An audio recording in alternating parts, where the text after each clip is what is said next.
पुराने समय की बात है। एक भक्त था जिसका नाम श्री हरिदास था। वह भगवान श्री कृष्ण का परम भक्त था। वो हर दिन मंदिर में जाकर भगवान की पूजा करता, भजन गाता और उनकी सेवा करता। उसकी भक्ति में इतना प्रेम और समर्पण था कि गांव के लोग उसकी भक्ति की मिसाल दिया करते थे।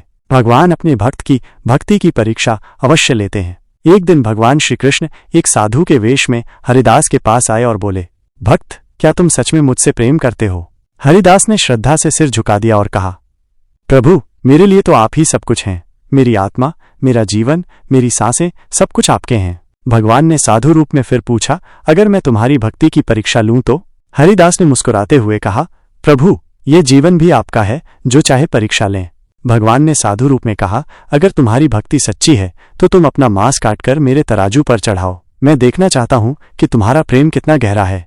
हरिदास ने बिना एक क्षण सोचे चाकू उठाया और अपने शरीर का मांस काटकर तराजू पर रखने लगा। जितना मांस वो रखता, तराजू का पलड़ा नीचे नहीं जाता। वो अपने शरीर का एक एक हिस्सा काटकर चढ़ाता गया, लेकिन पलड़ा अभी भी ऊपर ही था। जब शरीर का सारा मांस समाप्त हो गया और तराजू का पलड़ा फिर भी संतुलित नहीं हुआ, तो हरिदास ने बिना किसी संकोच के अपनी आंखें भी निकालकर रख दी। इसके बाद उसने अपना हृदय निकालने के लिए हाथ बढ़ाया। जैसे ही हरिदास अपना हृदय निकालने वाला था, भगवान श्री कृष्ण अपने दिव्य रूप में प्रकट हो गए। उन्होंने तुरंत हरिदास को रोक दिया और अपने हाथों से उसे स्पर्श किया। एक चमत्कार हुआ।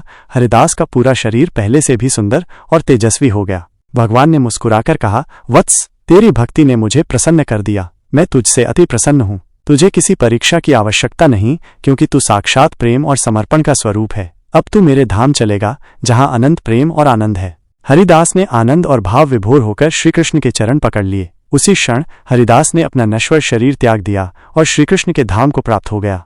ये कहानी हमें सिखाती है कि सच्ची भक्ति बाहरी त्याग से नहीं, बल्कि अंतःकरण के प्रेम और समर्पण से होती है। भगवान को किसी बलिदान की आवश्यकता नहीं होती। वे केवल प्रेम, निष्ठा और श्रद्धा चाहते हैं। जब हम निष्काम प्रेम से उनकी शरण में जाते हैं, तो वे स्वयं हमारी परीक्षा लेकर हमें अपने धाम में स्थान देते हैं। प्रेम गली अति सांकरी, जा में दो न समाये। अर्थात सच्चे प्रेम में अहंकार और स्वार्थ की कोई जगह नहीं होती, वहां केवल समर्पण होता है। राधे राधे। जय श्री कृष्णा। आप सबका दिल से धन्यवाद।